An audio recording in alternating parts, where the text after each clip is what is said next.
Salut tout le monde, c'est Alan et on se retrouve aujourd'hui pour la critique de Star Wars The Last Jedi, donc qui est l'épisode 8 de la saga. Et ça faisait quand même 2 ans qu'on l'attendait ce film. 2 ans qu'on se posait des questions sur énormément de choses. Et aujourd'hui, j'ai vu le film, là j'en sors, il y a peut-être 2 ou 3 heures je crois.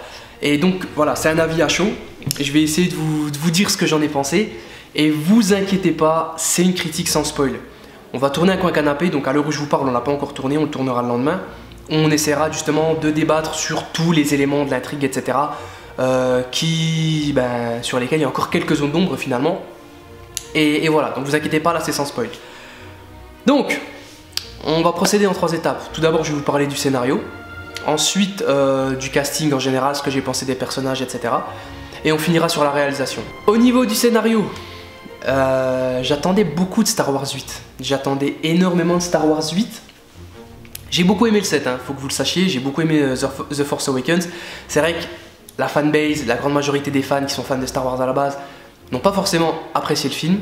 Ce que je comprends parce que après le dernier qui était la revanche des Sith et le combat contre Anakin et Obi-Wan, on s'attendait à du lourd. Et là finalement J.J. Abrams s'était plus orienté vers un voyage initiatique du héros. On connaît la chanson, mais moi ça m'a plu, je trouvais qu'il avait bien réveillé justement la saga Star Wars et j'en attendais plus justement de Rian Johnson. Donc au niveau du scénario, je vais pas vous le cacher, je trouve que Rian Johnson a pris énormément de risques et j'en attendais beaucoup. Et je suis heureux qu'il ait pris des risques justement et qu'il ne se soit pas reposé sur ses lauriers comme avait pu le faire J.J. Abrams, même si ça marchait très bien. Et là justement, ouais, il a osé quand même pas mal de choses. Il y a des éléments sur lesquels il faut encore réfléchir. Là honnêtement, je suis encore un peu dans la réflexion par rapport à certaines choses. Mais ouais, gros point là-dessus et gros bon point, je le souligne et je tiens à le signaler. Ça fait plaisir que Rian Johnson ait pris des risques. Et après avoir vu Star Wars 8, je comprends pourquoi Disney et Kathleen Kennedy lui ont laissé les clés d'une trilogie complète. Et oui, c'est vrai qu'on s'attendait justement dans ce Star Wars 8 à avoir pas mal d'éléments de réponse sur toutes les questions que J.J. Abrams avait pu laisser en suspens dans l'épisode 7. On a des éléments de réponse à certains éléments, pas à tous. C'est vrai que ça peut frustrer, parce qu'on a attendu 2 ans, mais je trouve quand même que c'est une bonne chose de ne pas nous avoir tout balancé comme ça d'un coup à l'épisode 8 et de laisser certaines choses encore bouillonner en nous. C'est ce qui fait que justement on a l'attente par rapport à l'épisode 9. Et ça c'est très bien, c'est très bien.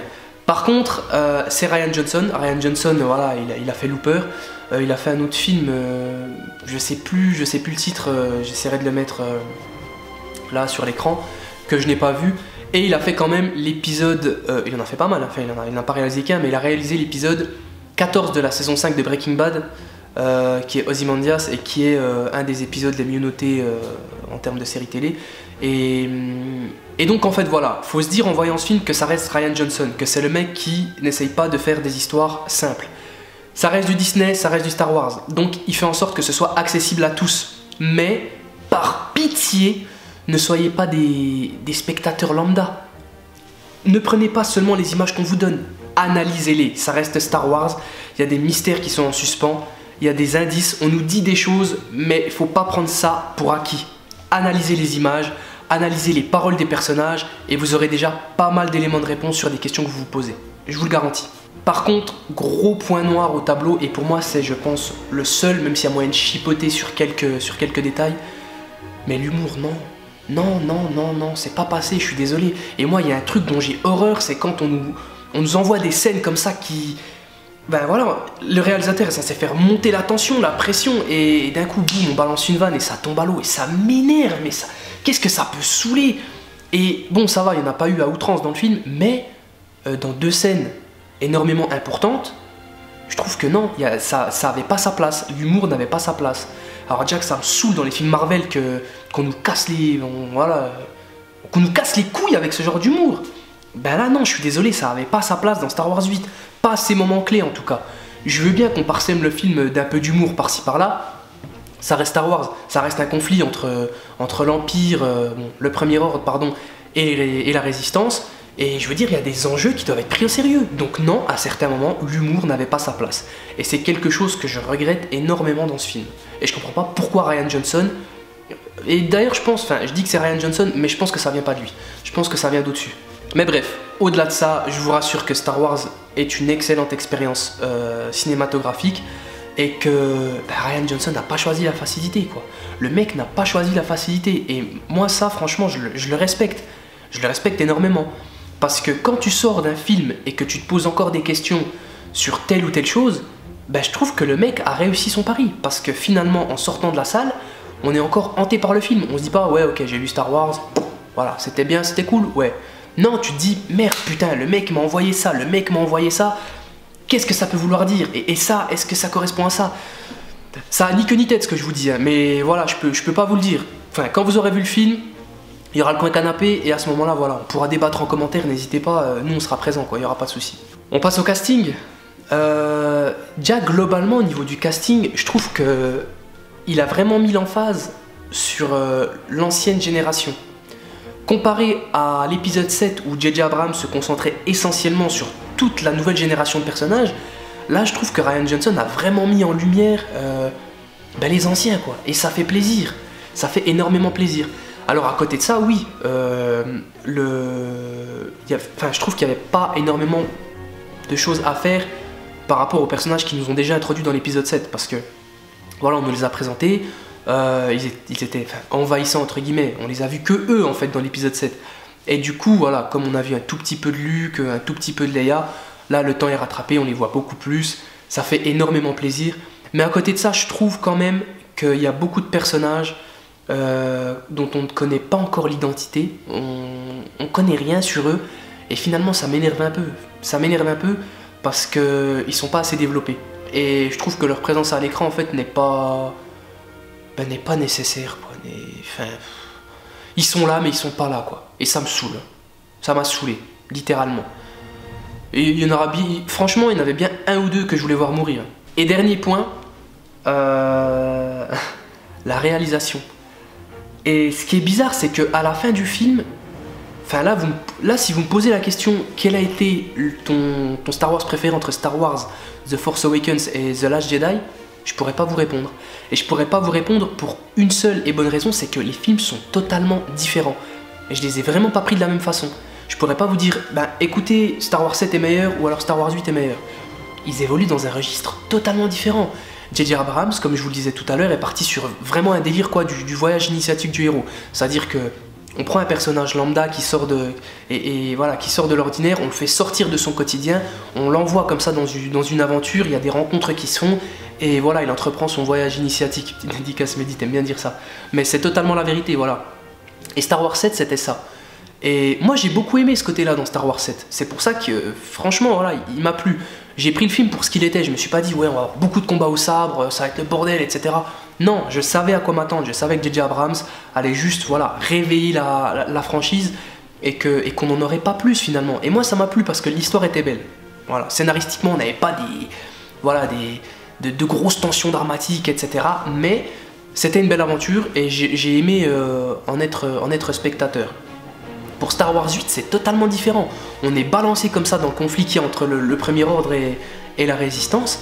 Et ça s'enchaîne. Vous m'avez compris. Sinon, au niveau du rythme, j'ai eu aussi un petit problème. Voilà, c'est peut-être avec l'humour, c'est peut-être le seul autre problème que j'ai eu. Mais ça s'est vite estompé au niveau de la première heure, quoi. Mais c'est vrai qu'au début, après la scène d'intro, j'ai trouvé que c'était assez long. C'était assez long, qu'il y avait un rythme assez lent et que le film avait du mal à décoller. On avait du mal à se dire waouh, qu'est-ce qui va se passer, etc. Mais du coup, à partir de la première heure, je vous garantis que ça va à une vitesse lumière. Ça va à la vitesse lumière et ça s'enchaîne, mais à une vitesse. Et c'est là que voilà, l'histoire commence à se découdre un petit peu, qu'on commence à en apprendre pas mal. Mais ouais, le temps que Rian Johnson mette l'histoire en place, c'est vrai que ça prenait un peu de temps et que limite on peut se dire ah, je vais décrocher. Et dernier point, visuellement, comment vous dire que c'est une claque, quoi. Prends un revers, un coup droit, c'est hallucinant, c'est somptueux. Alors déjà, Star Wars 7 était magnifique. On avait J.J. Abrams qui avait pas mal de plans Donc voilà, c'était le gigantisme. J'aimais beaucoup ce plan de raid devant le croiseur avec le gros réacteur. C'était beau. On avait Gareth Edwards dans Rogue One qui mettait la caméra vraiment au sol. On voyait les marcheurs immenses, quoi. On en avait peur, quoi. Ça, c'était stylé. Et là, c'est pareil avec Ryan Johnson, quoi. Enfin, on a des plans, mais magnifiques. Le jeu de couleurs, etc. La lumière. Enfin, franchement, rien à redire, quoi. En même temps, c'est ILM, donc on n'en attendait pas moins d'eux.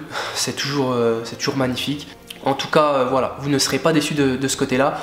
Les personnes qui viennent pour en découvrir un peu plus sur les personnages qui ont été introduits dans Star Wars 7 seront comblés. Et d'ailleurs, ceux qui n'ont pas aimé Star Wars 7 vont aimer Star Wars 8, je pense. Beaucoup de personnes vont faire le rapprochement avec l'Empire contre-attaque, ça sera inévitable. Mais c'est quand même une très très bonne expérience. Moi j'ai aimé le film, j'irai le revoir une deuxième fois, une troisième fois s'il le faut. Mais en tout cas, voilà, très très bonne expérience.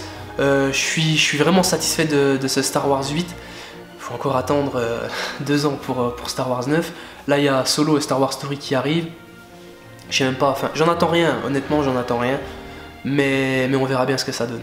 En tout cas voilà, n'hésitez pas une fois que vous avez vu le film à dire ce que vous en avez pensé dans les commentaires. Sans spoil par contre, ne faites pas les poisons, honnêtement ne faites pas les poisons. Je pense qu'il y a pas mal de monde qui n'ont pas vu le film. Et dans tous les cas voilà, s'il y a des commentaires qui sont inappropriés, ils seront modérés. Donc ne faites pas les poisons, dites vraiment ce que vous avez aimé, ce que vous n'avez pas aimé. Enfin, dans le film, mais sans spoil, hein, on est d'accord. Et voilà, juste pour donner votre ressenti global. Et le coin canapé arrive bientôt dans tous les cas. Voilà, si vous avez apprécié la vidéo, comme d'habitude, j'ai plus besoin de vous le répéter, vous lâchez un like, vous vous abonnez, vous partagez la vidéo au maximum. Au maximum. Et de toute façon, on se voit dans le coin canapé. N'hésitez pas, s'il est en ligne déjà, à aller le checker, sinon attendez demain. Voilà, c'était Alan pour mon après-séance de Star Wars The Last Jedi. On se dit à la prochaine. Bye!